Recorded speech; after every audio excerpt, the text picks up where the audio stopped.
اعوذ باللہ من الشیطان الرجیم بسم اللہ الرحمن الرحیم۔ صدر محفل کی اجازت سے سب سے پہلے تو میں آج کی تقریب کے میزبان آبرو سخن محترم جناب عابد شیروانی صاحب کا دل کی عطا گہرائیوں سے ممنون ہوں، شکریہ ادا کرتا ہوں، متشکر ہوں کہ ہمیشہ کی طرح آج کی تقریب کی بھی انہوں نے مجھے دعوت دی اور یاد دہانی کے طور پر ایک سافٹ ریمائنڈر انہوں نے بھیجا۔ لفظ سافٹ کو میں نے اپنی اہلیہ کو بتاتے ہوئے انورٹڈ کاما کیا۔ قربانی کے حوالے سے اگر میں کوئی گفتگو کروں گا تو جناب اس پر گفتگو بہت زیادہ سخت ہو جائے گی۔ آج کے نمرودوں سے لڑائی کا معاملہ ہے، ٹھیک ہے، یہ گفتگو بہت زیادہ سخت ہو جائے گی۔ مجھے اس کی پرواہ نہیں ہے کیونکہ شاہی مہمان خانے کی میں پہلے ہی زیارت کر چکا ہوں جب امیر المومنین اللہ پاک ابگری کے رحمت فرمائے ضیاء الحق صاحب یہ وقت کے عامر تھے، وہ مسلم نشی تھے۔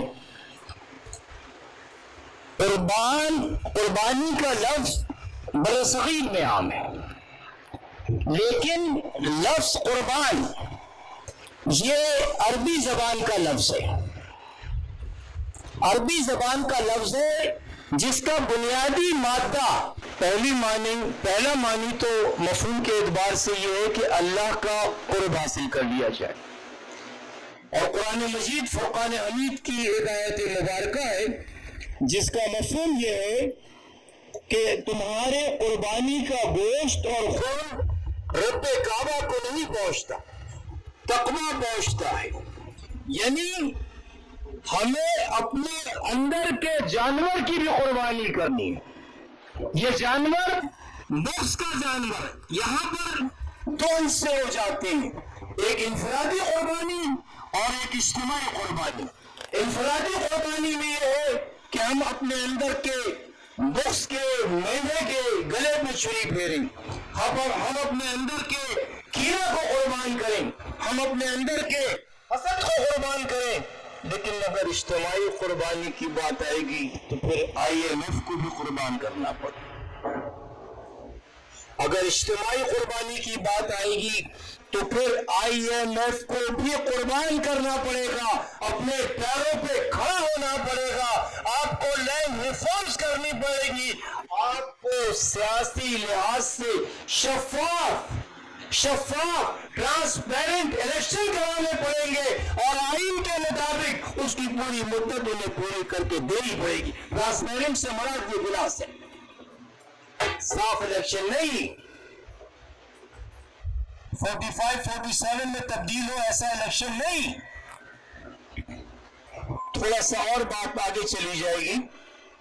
آج یہ دیکھیے کہ معاشی طور پر ہم کہاں کھڑے ہیں، آج یہ دیکھیے سیاسی طور پر ہم کہاں کھڑے ہیں۔ آج تھانوں میں یہ نظر آتا ہے الراشی والمرتشی کاللہم فی النار، اللہم فی النار، رشوت لینے والا اور دینے والا دونوں جہنم کے سپرد کر دیے جائیں گے، دونوں جہنم کی آگ میں چلے جائیں گے۔ لیکن آپ دیکھیں بالکل کھلا پیسے دے دو۔ آج ہم ایک ڈاکومنٹ مکان کا فلیٹ کا ڈاکومنٹ لے کے جائیں اور اس کی لیز کا معاملہ ہو، آپ یقین کریں وہ پہلے کہتا ہے کہ پہلے پیسے دے دو اس کے بعد آپ کا چالان بنے گا، یہ صورت ہے۔ لیکن یہاں سے میں تھوڑا سا لہجہ نرم کرتا ہوا چلوں کہ فیض جیسے شاعر نے یہ کہا، ریشم و اطلس و کمخواب میں بنوائے ہوئے جا بجا بکتے ہوئے کوچوں بازار میں جسم، خاک میں لتڑے ہوئے خون میں نہلائے ہوئے، جس نکلے ہوئے امراض کے تنہوں سے، پیپ بہتی ہوئی گلتے ہوئے ناسوروں سے. جب گلتے ہوئے ناسوروں سے پیپ بہنے لگے گی تو اجتماعی قربانی آپ کو دے کر اقبال کے خواب کی تعبیر کی جانب سفر کرنا ہوگا. یہی نہیں، مصطفیٰ زیدی کہتے ہیں کہ اسی منڈی میں جہاں صاف کفن بکتا ہے، جسم بکتے ہیں، ادب بکتا ہے، فن بکتا ہے، خون بھی ملتا ہے ہوٹل میں رگے کاک کے ساتھ، آمدن زہر دیا جاتا ہے خوراک کے ساتھ. اور شعر ملاحظہ ہو کہ دل کی ڈگری پہ فسو چلتا ہے تیروں کے عوض، چور بازار میں جو ملتا ہے ہیروں کے عوض، اور عشق پیسوں کے ترازو میں تلا کرتا ہے. عشق پیسوں کے ترازو میں تلا کرتا ہے، حسن تیزاب کی بوتل سے دھلا کرتا ہے. جب یہ صورتحال ہو جائے تو پھر ہمیں اقبال کا یہ پاکستان نظر نہیں آتا. صدر محترم، پاکستان اس وقت بہت نازک دورائے پہ کھڑا. میں نے تخلیے میں کچھ باتیں کی ہیں ان سے، عابد صاحب سے. کل کوئی خبر آ جائے تو مت کہیے. بلوچستان کی صورتحال اور خیبر پختونخوا کی صورتحال بہت اہم پہ کھڑی ہوئی ہے. اللہ پاک پاکستان پہ رحم کرے. اور یہی نہیں، مجھے اس موقع پر فراز بھی یاد آ گئے. نعت کا پہرایا، لیکن ان کی گفتگو دیکھیں آپ. میرے رسول کے نسبت تجھے اجالوں سے، میرے رسول کے نسبت تجھے اجالوں سے، میں تیرا ذکر کروں صبح کے حوالوں سے. اور شعر ملاحظہ ہو کہ میرے ضمیر نے قابیل کو نہیں بخشا، میں کیسے صلح کروں قتل کرنے والوں سے. نعت کے پیرائے نے اس انداز میں گفتگو کی ہے احمد فراز نے. اور اس نعت پہ انہیں بھی شاہی مہمان خانے کی کئی مرتبہ زیارت، نعت لکھنے پہ شاہی مہمان خانے کی زیارت کرائی گئی. نعت لکھنے پہ یہاں نعت کو شعرا بھی بیٹھے ہیں، نعت پڑھنے والے، نعت لکھنے پہ ایسے بھی عامر وقت رہے.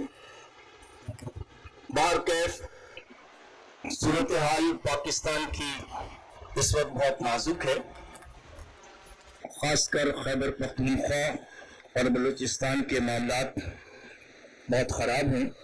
میں نے بہت قریب سے چیزوں کو دیکھا ہے. اور معذرت کے ساتھ آج ہی D G I S P R کی ایک پریس کانفرنس ہے. آج میں اس کی تفصیل میں جانا نہیں چاہتا ورنہ معاملہ کہیں اور نکل جائے گا. تو یہ صورتحال ہے. تو اقبال کا پاکستان اس وقت عملی طور پر ہمیں نظر نہیں آ رہا. یہ صورتحال ہے. بہرحال اللہ پاک خیر فرمائے، رحم فرمائے، کرم فرمائے میرے ملک پر، میرے دیش پر. اور اس موقع پر دیش کے حوالے سے اختر شیرانی کا ایک شعر یاد آ گیا کہ وطن کی ریت، بہت خوبصورت شعر ہے، وطن کی ریت ذرا ایڑیاں رگڑنے دے، وطن کی ریت ذرا ایڑیاں رگڑنے دے، مجھے یقین ہے پانی یہیں سے نکلے. بہت شکریہ.